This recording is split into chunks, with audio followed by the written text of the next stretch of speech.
Hey everyone, welcome to today's edition of One Single Story, where each weekday we offer a brief lesson from a section of today's reading, and then we examine a single relevant question that passage points us to.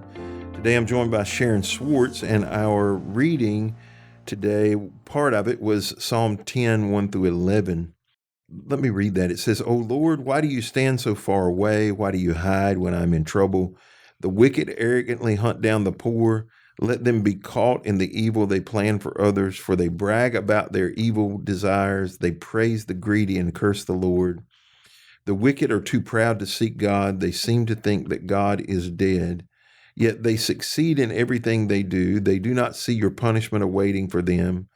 They sneer at all their enemies. They think nothing bad will ever happen to us. We will be free of trouble forever.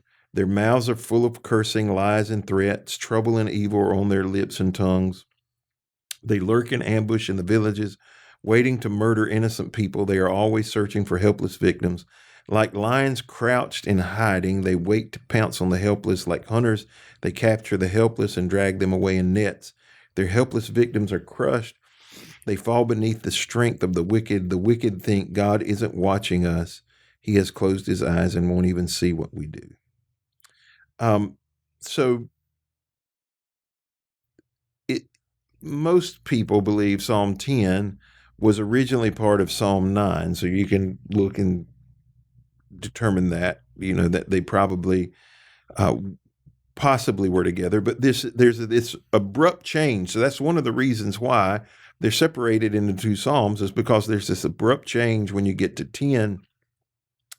It seems to be a little bit strange. Psalm 9 is this praise psalm, while 10 is this corporate lament, typically used by a group.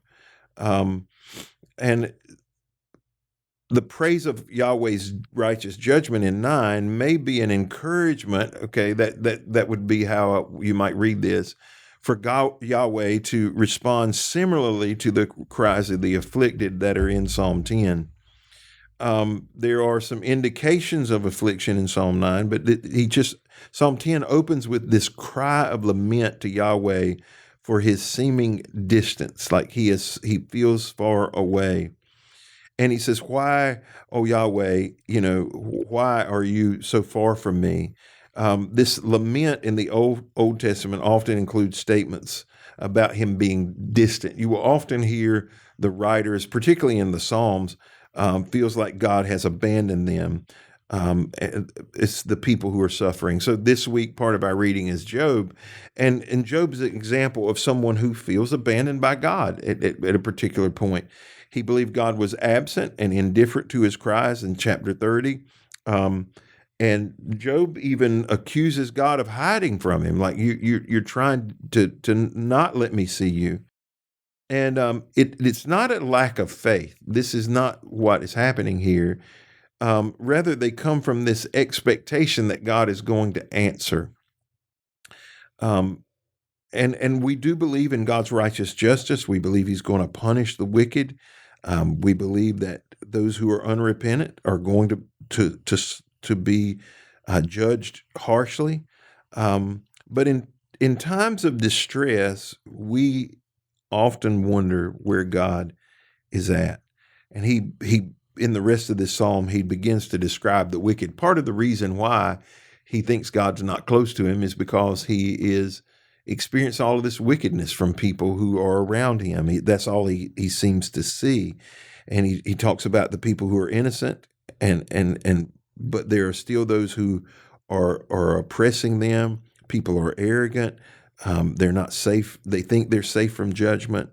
And he expresses this sentiment that God seems to allow this. And a couple of days ago, we talked about that when we were discussing Job. It's like by standing far away, God is allowing this to happen. If God was close, it wouldn't take place.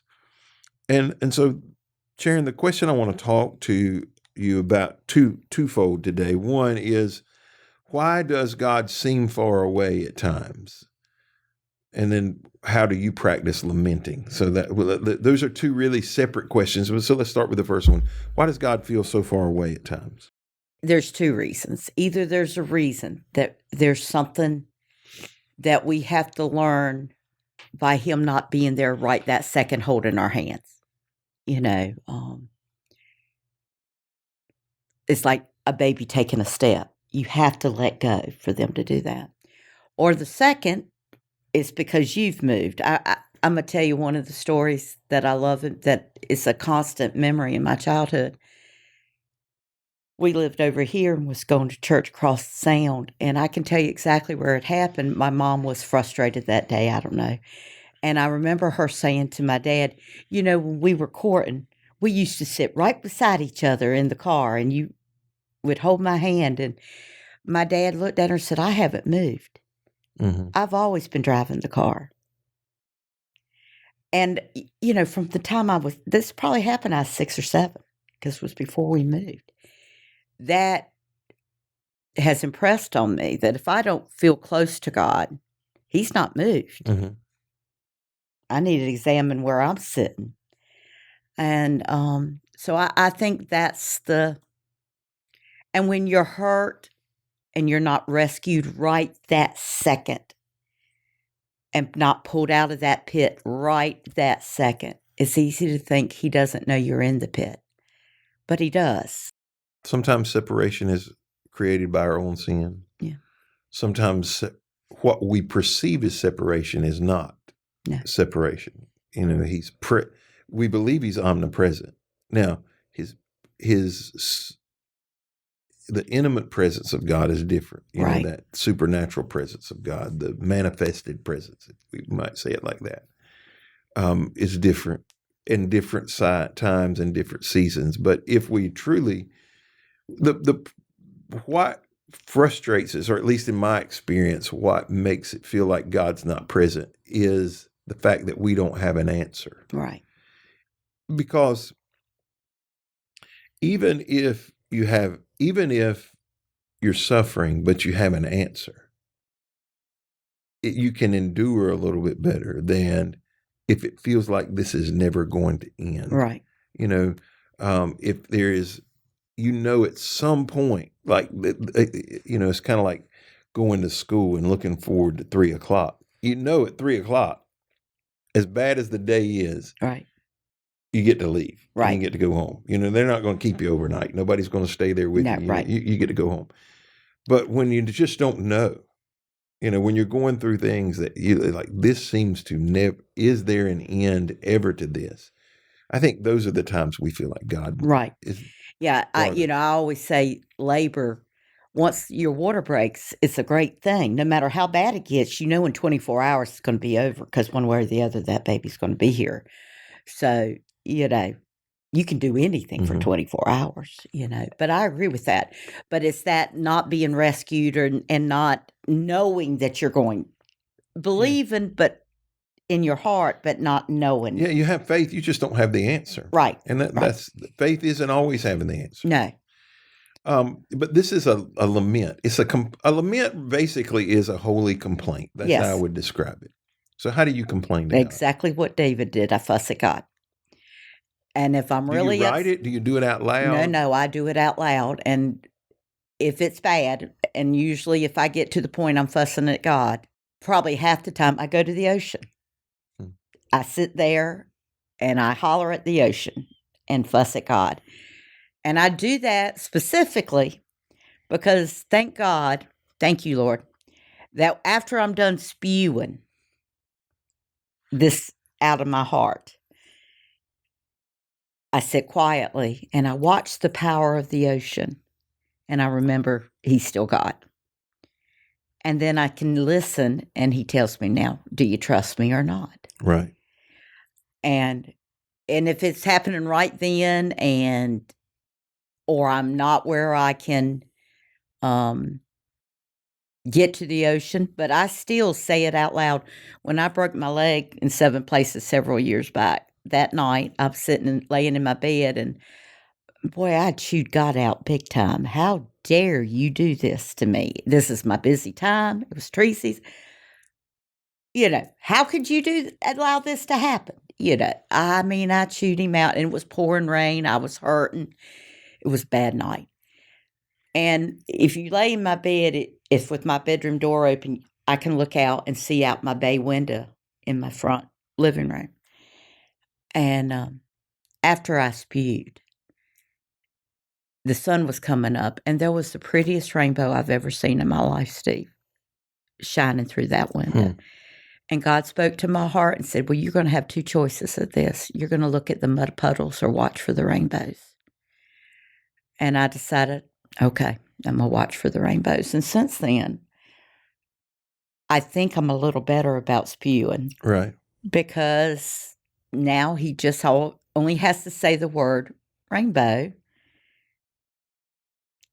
And I'm back, okay, I'm going to look for the rainbows. I'm going to trust you and just look for the rainbows. Personality often dictates how you lament. Oh, absolutely. And how much you lament. You know, there are some people who I think are prone to lamenting. You know, Jeremiah, he has a whole book called Lamentations. Right. He was known as the crying prophet. Like, that seems to be his personality trait. Yeah. He would have been tough to have as a friend. Yeah. I'm just saying. And I think Jonah's the same way. He was sort of arrogant and always complained about everything. You know. He'd be hard to have around your Thanksgiving table. Yeah, but lamenting is also a biblical process, you know. And if you're going to, if you will, file a complaint, you need to file it with God. Yeah. Don't complain to everybody else about it. You know, if you haven't come to God with it first, because sometimes that's all it takes. You know, sometimes all you need is to get it off your chest. You know, like Abraham Lincoln's hot takes or hot letters that he would write the letters and stick them in his desk, and they never get mailed. Right. You know, he just needed to get it off his chest. And I think lamenting is like reducing the swelling. Yeah. You know, taking the pressure off. You know, it allows you to just, let it go. And I think God is the place where we have to start to that. And there are some books that teach us how to lament spiritually, how to take those spiritual complaints to God. And I think, I don't believe David ever intended for the whole world to read these. He never dreamed it would. Right. That was his expectation. Right. I don't think when he was writing them, because I think he writes them different. Right. If he believes everybody's going to read them, right? If you thought everybody was going to hear your prayer, it'd be so different. You would pray it different. Right. It probably wouldn't be as raw. Be a little bit more refined. You'd try to be a little bit more holy, a little more respectful of God. You know? Yeah. But when we're privately lamenting, we have the ability and the privilege. That's what I would say. We have the privilege to come to God and to Him alone and empty ourselves, whatever is on our And the beauty of that is that not only does He allow it, He accepts it, He welcomes it, and then He heals us. He scoops us up like a child that's been hurt. A parent does that child, and He loves on us. Right. It gives us a chance to personally be loved on by God. Where if I just walk around pouting and not taking it to Him, I never get that chance to be loved. Right. Well, thank you for joining us today on this edition, One Single Story. We hope you'll be back with us tomorrow as we wrap up. As we wrap up. As we wrap up this week's reading.